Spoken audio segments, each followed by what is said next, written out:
Hey guys, Joe Miles here with Osseo Gear. This is the Mission Whitetail podcast. We're going to be doing a deep dive into what it truly takes to kill these mature bucks. We're going to step outside the box and look at the why for gear, tactics, training, and more importantly, the mindset from over 35 years of chasing these magnificent animals all over North America. Thank you for following along and welcome to Mission Whitetail. All right, guys, episode 7. We are back with the Mission Whitetail podcast, and we're going to piggyback off of what we had last week with Chris Seymour. Chris is an outfitter. He has a bunch of leases in Kansas, and then he buys and sells farms as well, just really dialed-in guy in Kansas. So we're going to talk about access. You know, that's one of the most – it's probably the most important thing of all whitetail hunting. If you don't have a good place to hunt or a place to hunt, I mean, you're kind of peeing in the wind. And you know, I think we'll leave public land out of this because that's a completely different animal, and we'll just talk about permission land and lease land. And you know, we hit on buying farms last week, so I don't think there's any reason really to hit on buying farms, but the first thing when you're talking about getting access and finding a place to hunt or finding a new place to hunt that you need to consider, what are your personal goals, right? Everybody is so different. You know, some guys want to go after 200-inch deer. Some guys want to go after a deer. They want to shoot their first deer. They want to take their kids and have a place to go. So everybody is so different. So I think that's the first thing you have to do is define your goals. And you know, we both like to hunt big deer, but I know our goals will be somewhat different. Like what Kevin, I mean, you know, we're going, you know, it's June, season will be here in South Carolina August 15th. You know, for this season, what are your goals? I guess they're, like you said, they're about the same, but I guess my goal would be to target in the biggest or one of the biggest deer on the property and hone in on them and kill them. Now that doesn't happen all the time, and you're not gonna get it done like that every time, but those are my goals as I've progressed in my hunting, I guess, career.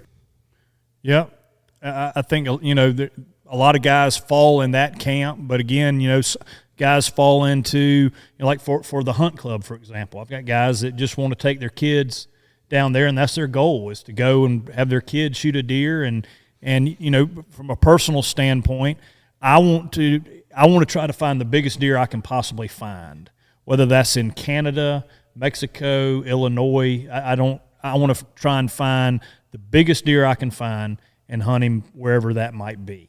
And every year, I think for both of us, we are constantly trying to get better and better properties to hunt. And there is a method to that madness. And you know, we could really probably say this one sentence and make it a wrap on the podcast. It takes work. Yep. It takes a lot of work. You can't leave any stone unturned. You have to get out and you have to work at it. I mean, you're going to lose properties. You're going to get properties.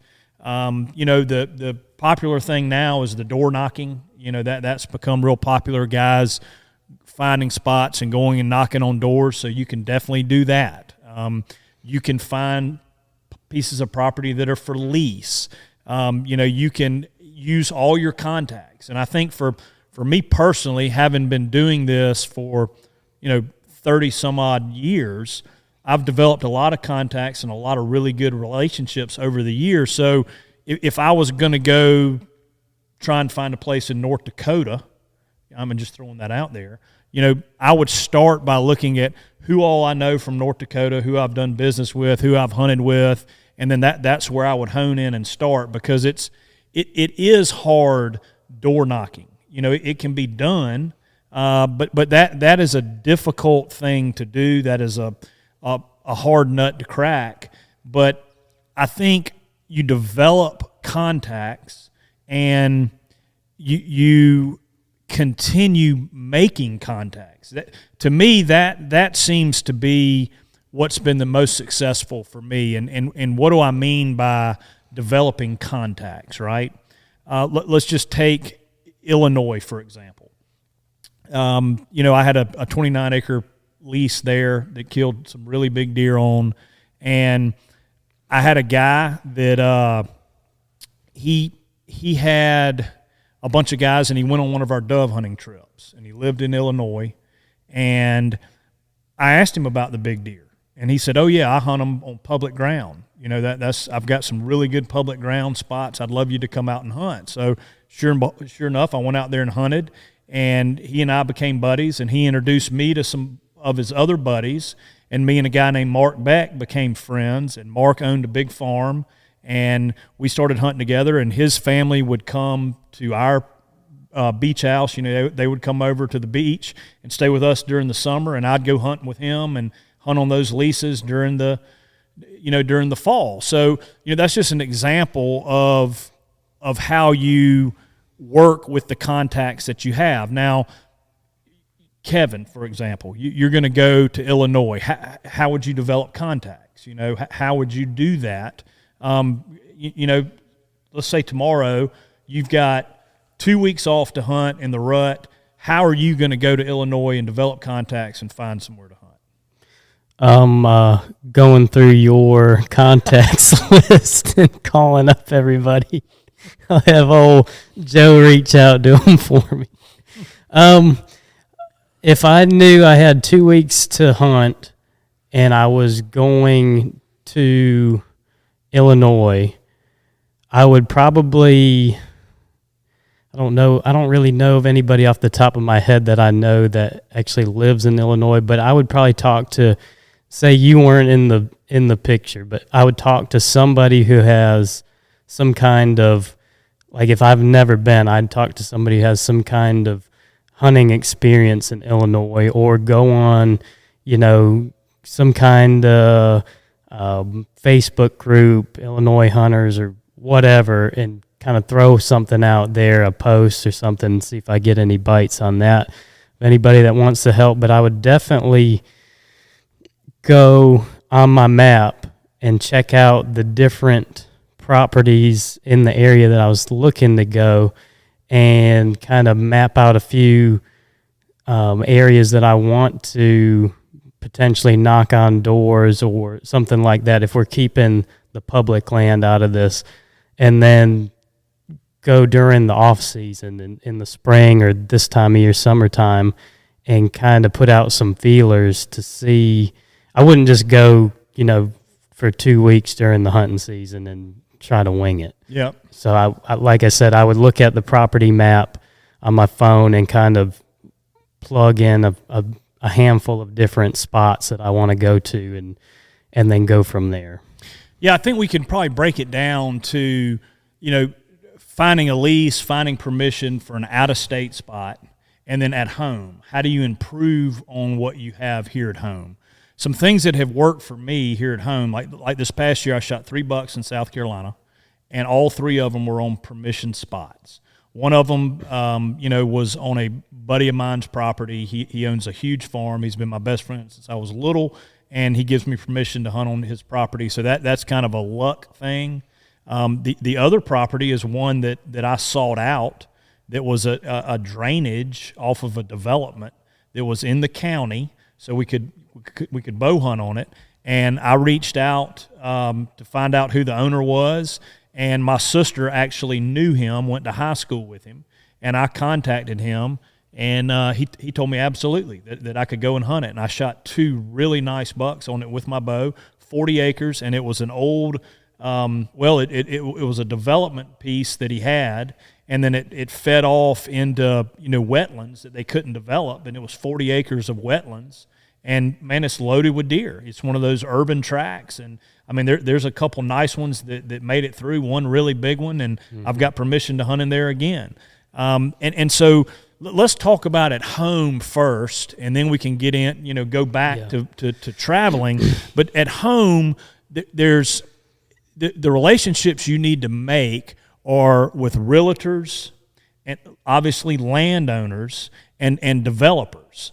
You can ride around and look at for sale pieces and call those people up, and you can end up with some spots. I ended up with another one that I put a camera on, and there were some deer on it, nothing that I wanted to shoot, but I drove by, saw a big for sale sign, called the realtor, and then ended up talking with the owner. I paid a $500 trespass fee, and he let me hunt in there. I had to get some insurance.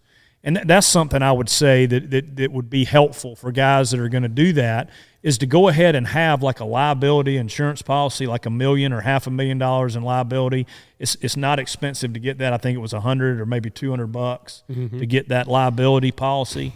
And that's something that, those owners are obviously worried about as you getting out there. They may not understand hunting, but realtors, and I would not get with a realtor that hunts. A way to think about outside the box is to, this is going to sound sexist, but, try and find a lady realtor. That if you find a realtor that's a hunter, any ground that's available is going to be he's going to take it, or his buddies are going to have it. So you're wasting your time there. But if you find a non-hunter, whether that be a man or a woman, but luck with females, contact them and tell them what you're looking for. Because these guys have these tracks that are for sale and they're getting zero cash out of it. They may absolutely let you go in there and hunt. And secondly, they may want a little trespass fee or a lease fee, so you can ride around in the areas that you think are good. You've done it. I've done it. See the for sale signs. We actually did a video on the Joe Miles YouTube channel of me actually calling a realtor and going and looking at a place, and we basically had it wrapped up, but it happened to be part of a hunt club that already leased it. But so if you look for these like abandoned developments, wetlands off of developments. If it's a wetlands, obviously there's a creek, and there's probably deer running those creeks, and you can get in those urban areas where they're more used to people being around, and then you can go into the the hunt club route. In South Carolina we have large hunt clubs, and you can go check them out and join them. That's really getting more to it almost becomes public ground. Yeah, because you've got so many guys, or worse than public ground. Or worse than public ground. But those are a couple things at you can do at home. But the big thing is the work. Yep. You've got to do the work, and you touched on it a minute ago. You've got to do the work now. April, May, June. If you try and go in September, October, that's when everybody else is doing it. It's too late. It's too late. You've got to do the work now at home to find the places. The other thing you can do to help you when you're doing the door knocking thing, I like to have just generic release forms printed off. That way, you give them that peace of mind. If you do get hurt, you already signed the paper. It's cut and dry, and they don't have anything to worry about. Another thing, if you go, postseason or spring this time of year, you don't have to ask them if you can hunt right off the rip. You can ask them for something simple. If you could, shed hunt, or like my dad in Ohio, he likes to arrowhead hunt, so he'll just ask them if he can go walk around in their field arrowhead hunting, and then after you build a little bit of a relationship, they get kind of used to you being there or whatever. You can then ease into, hey, I've seen some deer out here, do you mind if I bow hunt? Yeah, that's a good point. And another thing is these landowners, you have to genuinely care about these guys. You can't be a user. You've got to do the work. You've got to do the work to find it. And once you're in, you have to genuinely respect that guy, and you have to look after him. Like I being from South Carolina, we've got access to really good seafood. So the landowners out in Indiana or Illinois or Kansas, I'll ship them shrimp. If they like seafood, I'll ship them shrimp or grouper, during the summer or during shrimping season. And there was one, I had a landowner in Ohio that was a huge NASCAR fan. And I got him tickets to Darlington, to come down to the Darlington Raceway. And I mean, he would have given me his firstborn kid. He was so excited about that. But you develop these relationships, and the people become friends. Yep. And they become lifelong friends. If you are looking at it as how easy is it going to be for me to get into this piece and how little can I do to maintain the relationship and the property, you're going to lose it. Yeah. And the guys can see through the fakeness. There's got to be genuine respect, and you have to continue the relationship, and it can't just be one-sided. I mean, not everybody's going to give away seafood and give away NASCAR tickets, but, you go through the gate and see that it's off the hinges. Man, get your toolkit out and fix the gate. Yeah, if you're somewhat handy, that's what I was going to say. That you could definitely help them, offer to help them fix their gate, or if they need something done, their grass cut or something like that you could come do every now and again to show them that they're getting a little bit out of it. Or if they like deer meat, offer to give them some deer meat or some jerky. That goes a long way. Just those small little gestures. Yep. I guess we can switch over a little bit to go back. I guess we're jumping around a good bit here, but let's go back to out of state.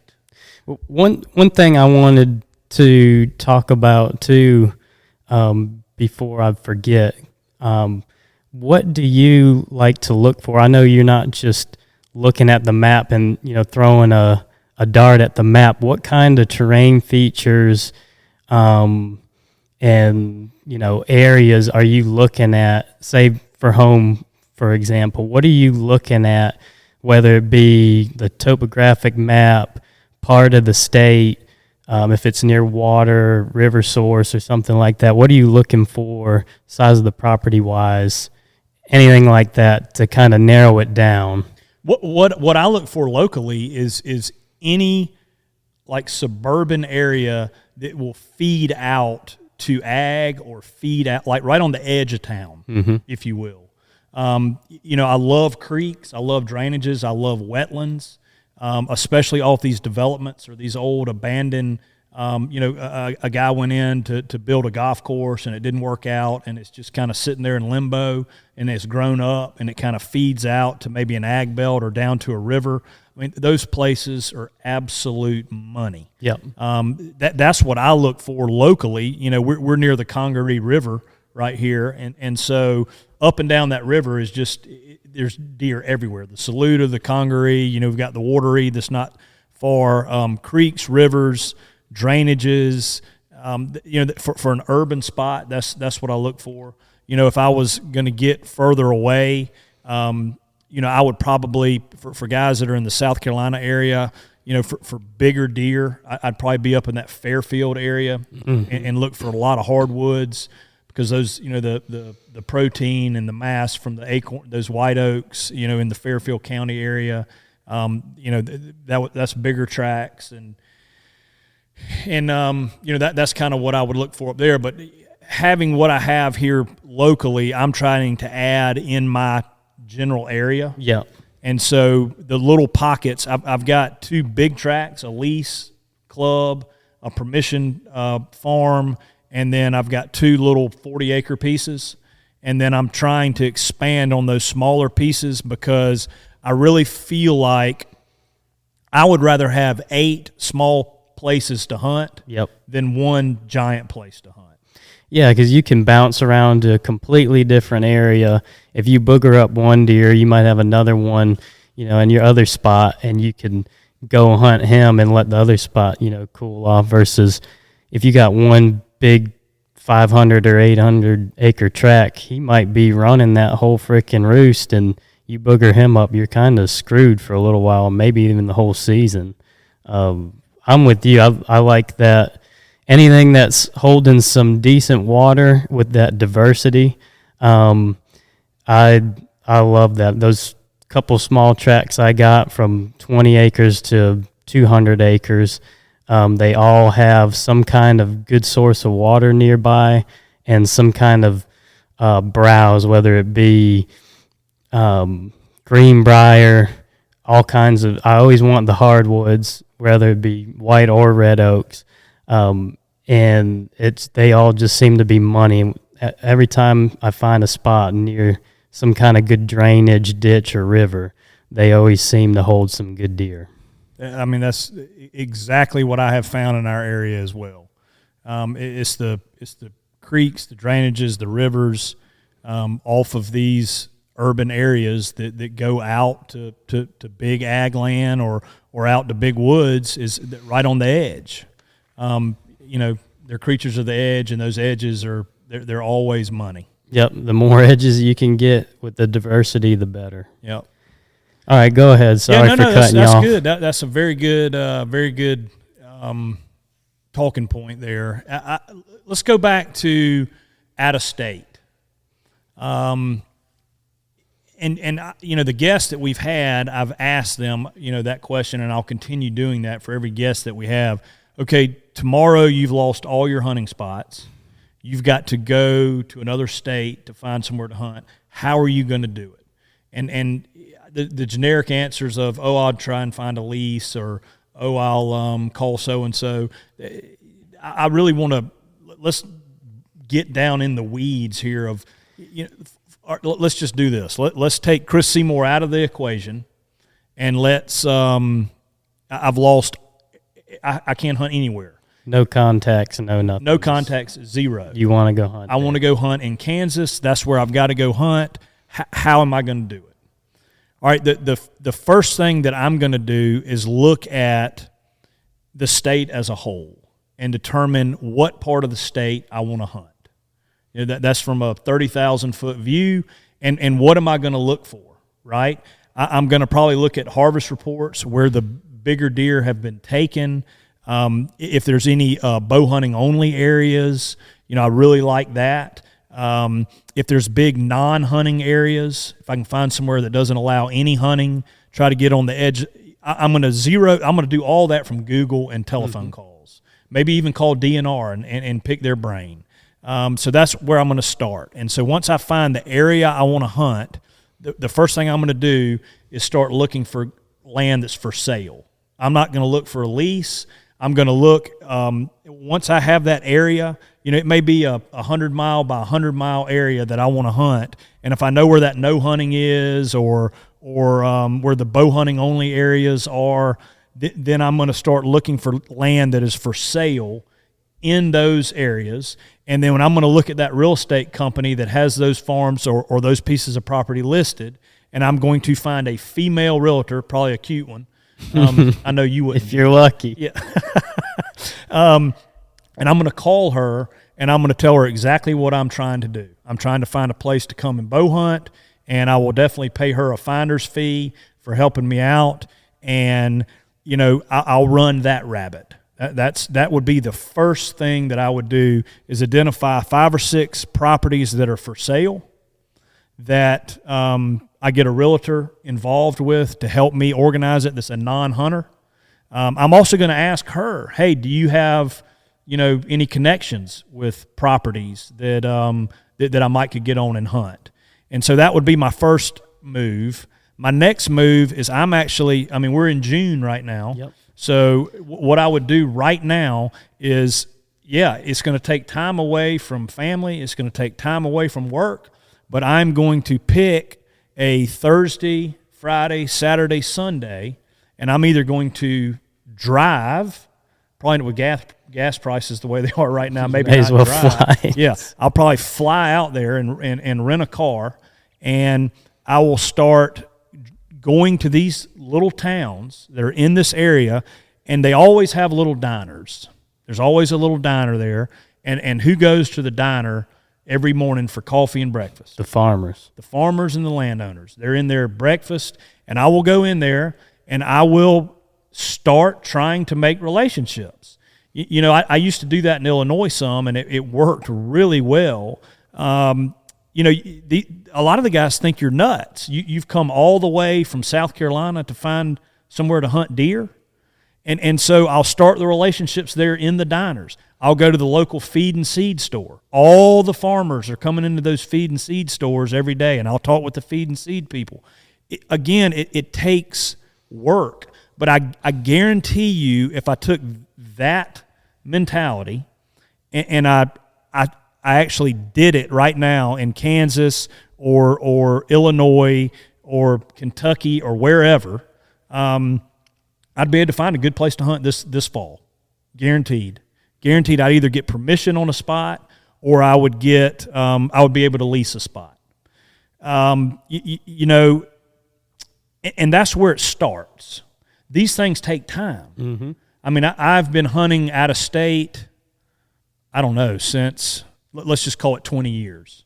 Since I was your age, well, a little younger than you, probably 25 is when I started, 25, 27, somewhere around there. So 20 years. And it has taken years and years and years to build relationships, but most of those relationships that I started, I still have them today. I still have those relationships, and we're continuing to build on them. They take a long time to build. This isn't overnight success, but you have to start somewhere. I mean, when I was your age or maybe a couple years younger is when I got the Matthews Ranch in Texas. And, you know, I had very limited income. I had a very young family, mortgage payment, car payments, kid, and you know, that's the first thing, you know, people are going to say with how I would approach it was, not everybody can afford to do that. We'll get back to that in a minute, but when I went to Texas, I had started my business, my Sporting Adventures business, and I had a client that wanted to go to Texas on a hunt, and then I was also going to look at a dove hunting operation in Mexico. And so I went to this ranch in Texas, and I looked at it, and it was unbelievable. It was a 2,000-acre, not a high fence, a low fence or free-range ranch in Texas. I met the owner, Mr. Matthews, and asked him, you know, what it would take to lease the property. And he told me, he said, look, I want to shoot $6 to $8 a year off this property, and if you want them all, you can have them all. And so he told me how much he wanted for each buck, and I think back then it was like $2,000 a deer times $6. You know, a minimum of $12,000, and that was about more money than I made the whole year. But I took the risk. I said, all right, I'll take them, and I'll confirm this with you in 90 days, but I'll take them. And what I did is I got home and I called a bunch of buddies and said, hey, I found a really good ranch in Texas. It's going to be $2,000 a buck, and I'm going to go set everything up and have everything ready, and I'm going to get first crack. I was very transparent with what I did. I'm gonna take first crack at the deer that I want to hunt, but I found the ranch. I'm going to set up all the cameras, all the feeders, all the blinds. Y'all are going to show up and hunt. You're going to know exactly what's there. So I, in essence, became a little bit of a guide. Yep. But I was able to get a really good ranch, and for 13 years, we went to that ranch, and I shot a good buck, one or two, on that ranch every year for 13 years, and it cost me very minimal to do that. I was able to take my son out there. Go ahead. I didn't mean to. I was going to say that, and that place was awesome. I went and filmed with you a few times, and a couple of years, 2 or 3 years straight, and shot a bunch of hogs and stuff out there with you. It was an awesome time out there. That's another way to skin the cat. You know, a guy looks at it and goes, how can I go hunt a ranch in Texas? You know, these hunts are $5,000. Well, if you work at it, you can find a ranch like that. You know, I mean, they've got them there, or you can even work a deal with an outfitter. You know, you can say, okay, I want to come out there and have a section where I can hunt, and I'm going to bring so many hunters with me. You know, you can go that route. But again, it takes work and it takes thinking outside the box. You know, those are part of the many arrows that you got to shoot at this if you're serious about finding something.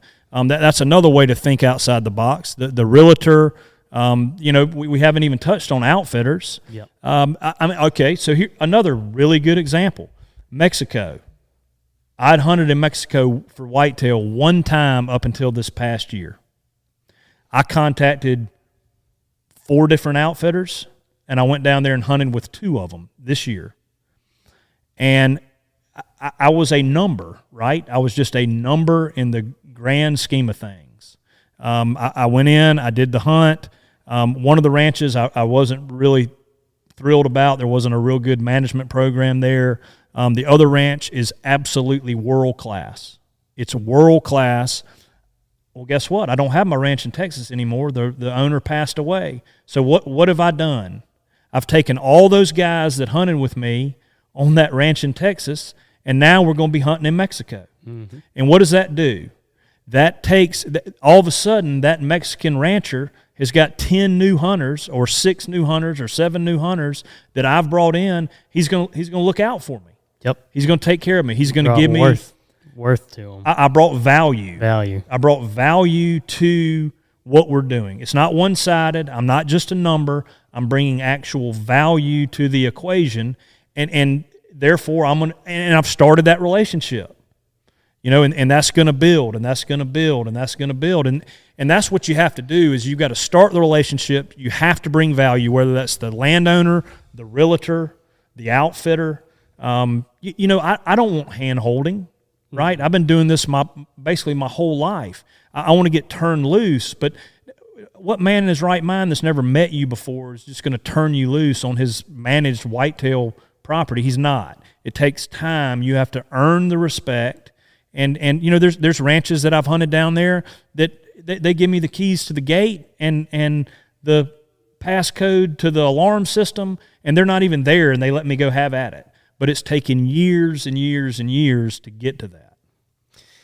To piggyback off of the work with to getting the properties and building that rapport with the landowners, touch on a little bit.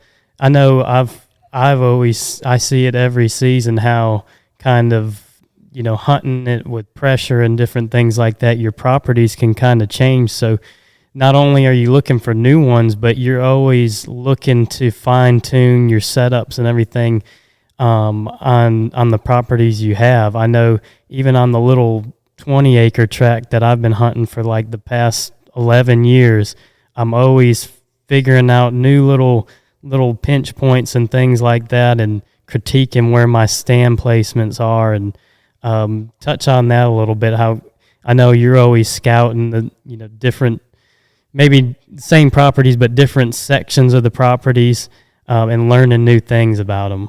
Yeah, it's funny. I was going to put mineral out, and I've been into this particular spot, I don't know, 75 times, and every time I walk in there, I'm looking at different trees, and I'll pull my compass out and go, east wind, this tree might be better. West wind, this, and I've been there and I've hunted this spot for years, but it's a constant obsession with the craft. It is a constant obsession with the craft. Never satisfied and always looking, maximizing your time. I'm walking in there, so I might as well look around. I'm already going in there. I'm committed to put more mineral out or change batteries on the camera or move a camera. That's getting off subject a little bit for getting access, if you will, and that's probably scouting and stand placement. That's probably something we'll do on a whole nother podcast. But it all does kind of run parallel. The amount of effort that you put into getting access needs to be the same amount of effort, if not more. Yep. Guys that are super lazy hunters that have really good farms seem to kill big deer sometimes. Yeah. Guys that are super aggressive hunters that also have really good farms, they're knocking them down all the time. Mm-hmm. And that's the key. And, again, I know that we'll get comments and guys are thinking in the back of their mind, well, this takes money, this takes money, this takes money. Well, it can take money. Again, 2 of the properties I have here in South Carolina that I have permission to hunt on did not cost me 1 cent. Shot 3 nice bucks on them this year. We'll get into your property in just a minute because obviously we're going to not tell your license plate or what kind of vehicle you drive or the county that this property's in, but I really want to get into that in a second. Yeah. But I hate here. I understand it, but it bugs me when guys say, "Oh, it just takes money. I can't afford that. I'm just a blue collar working man." I understand that. I am too. I started with 0. Right? Yep. I mean, you can go Thursday, Friday, and Saturday night and be a bartender and make $100 a night from 6 to midnight, those 3 nights, and do that for 10 weeks, you got $3,000. It's a priority thing. If you're not willing to do that, that's okay. That's certainly fine. It's more important for me to spend time with my family or whatever it may be, but there are ways to, in the United States of America, there are ways to make a couple $1,000s a year extra or save or cut back and be able to go and find a hunting lease. There are ways to do it. But you don't have to pay. You can absolutely get permission. It's just going to be harder. Right. It's going to be harder, but it can be done.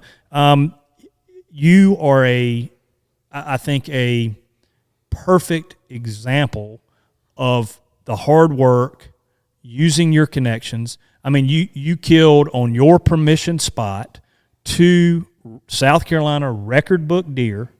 I hope you don't mind me saying all this. That's okay.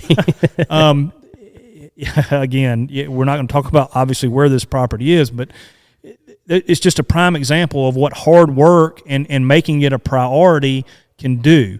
To talk about in general terms, your property. I mean, 2 record book deer. They were scored this year at the Sportsman's Classic.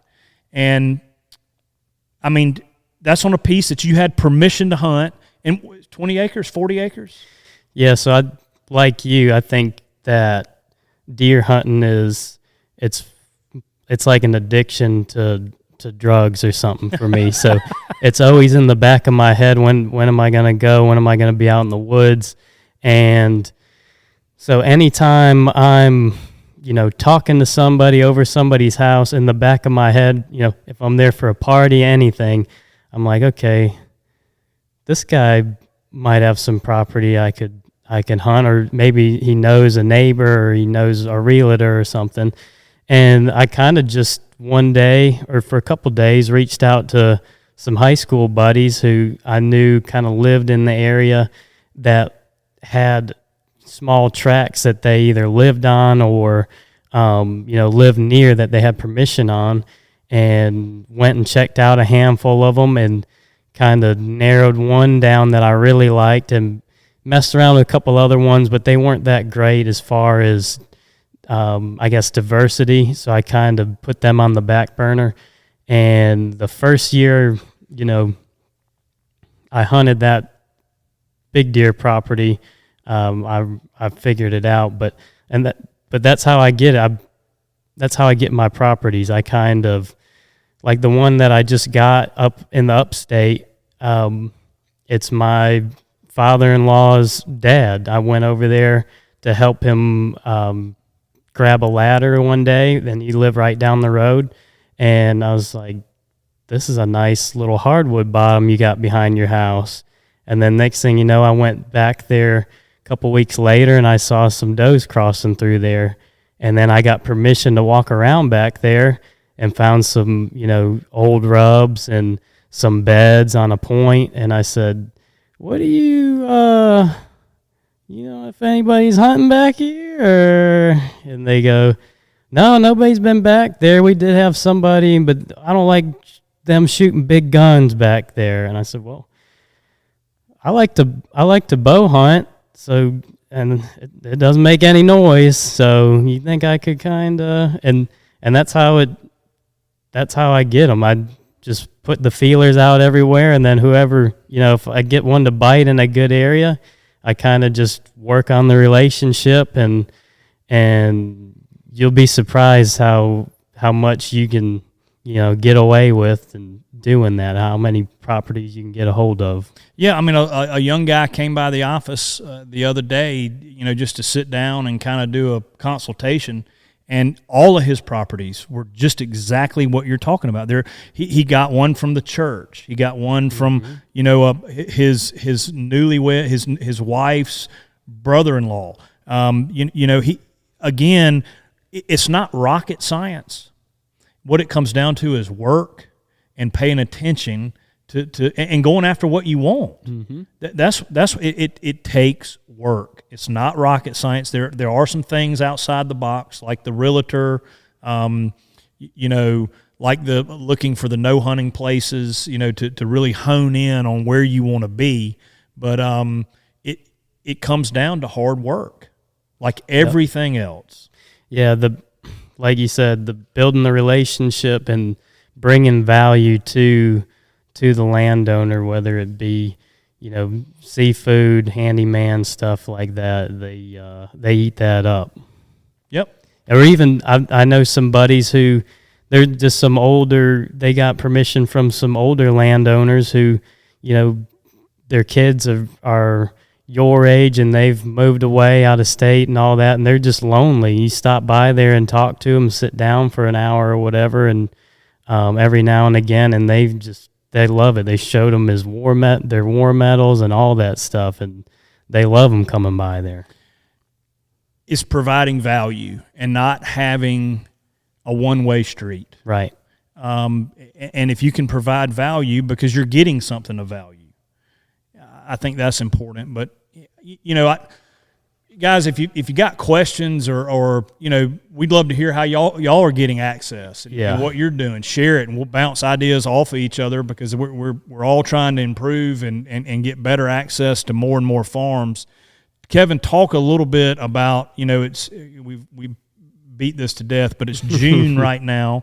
What do you have lined up, access-wise and property-wise, for this year? What is your plan, with the properties you have? Are you looking for any more properties right now? Are you set for the year? I know you're never completely set. Yeah. You're always looking. But, what is your setup for the year? Kind of what's your plan? Because you're 29 years old. You got a brand-new baby. You got a full-time job. There's a lot of guys in your position. What is your plan this year with your setup and what you have access to?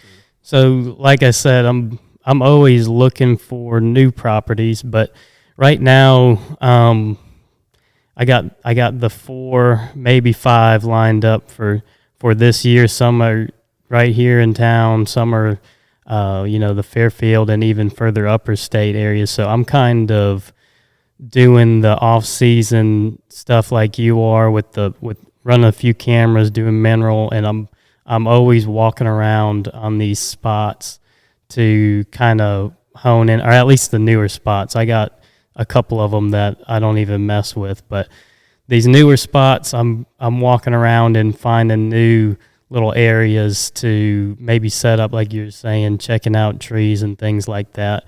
But like I said, if something pops up, like the other night, I was with the father-in-law, and he had a buddy who likes to trail ride, and he said he got stuck in his side-by-side in this creek. We had to go take the Jeep to pull him out. So we're riding, and I'm looking around, and I'm like, this looks pretty deery in here. And I pull up my map, and it's 150 acres here. So I'm kind of just bouncing a few questions off him. Who this guy? This guy? Turns out he owns a timber service, so I might run that rabbit a little bit because he probably knows a bunch of freaking landowners. Right. So things like that. But with the new little guy, I'm trying to just hone in on these spots that I got right now, and I'm gonna do a little bit of paying maybe 1 or 2 trespass fees out of state, maybe Kentucky and Ohio, and I do have a few spots that I hopefully can get permission on in Ohio, up near where my dad lives, that I'm going to go next week to work on for the weekend. Yep. What about you? I know you got all kinds. Well, I mean, I'm going to hunt here at home. The club now, I've got an 18-year-old son, Jack, and on our club we only get 2 bucks, and normally our season opens August 15th, and by August 18th he's already shot both of them. So Yeah. that's kind of that one's kind of That ship has sailed. yeah. So the club, we'll see what happens there. But my permission spots, I'd love to shoot 1 or 2 bucks here early, velvet type deer. September 1st, I'm headed to Alberta. Again, I've got relationships that I've built over 10 years up there, so I'll be headed to Alberta to hunt up there, possibly Kentucky with a guy that I've hunted with. Again, it was through a friend of a friend, and he's got a bunch of leases there, and I can kind of have free range and go, and I know all the properties. He actually lost a really big property, just my favorite one. An outfitter came in and offered some ridiculous amount of money for it. So that's a clog in the cartwheel. But all that means now is we got to replenish it with something else. Yep.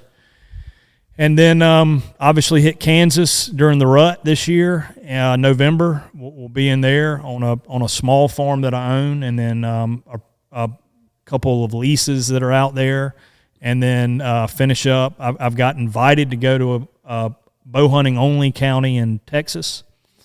So I'll probably go there and hunt, and then finish up down in Mexico with my group that was on my Texas lease. We're going to go to Mexico and be the second year hunting this big ranch down there. So that's kind of my plan. And, all of it is, both situations are from relationships that have been developed different ways, but always keeping eyes and ears open and thinking outside the box a little bit to get into these different places. I think that's the key is you have to do it different than the other guy, and you have to do it now, June, March, April, May, June. If you wait until September to start getting after it, it's too late. Yep, I agree 100%. Well, good, man. Well, guys, again, any questions, thoughts, comments, how you guys get access, we're trying to share this with everybody.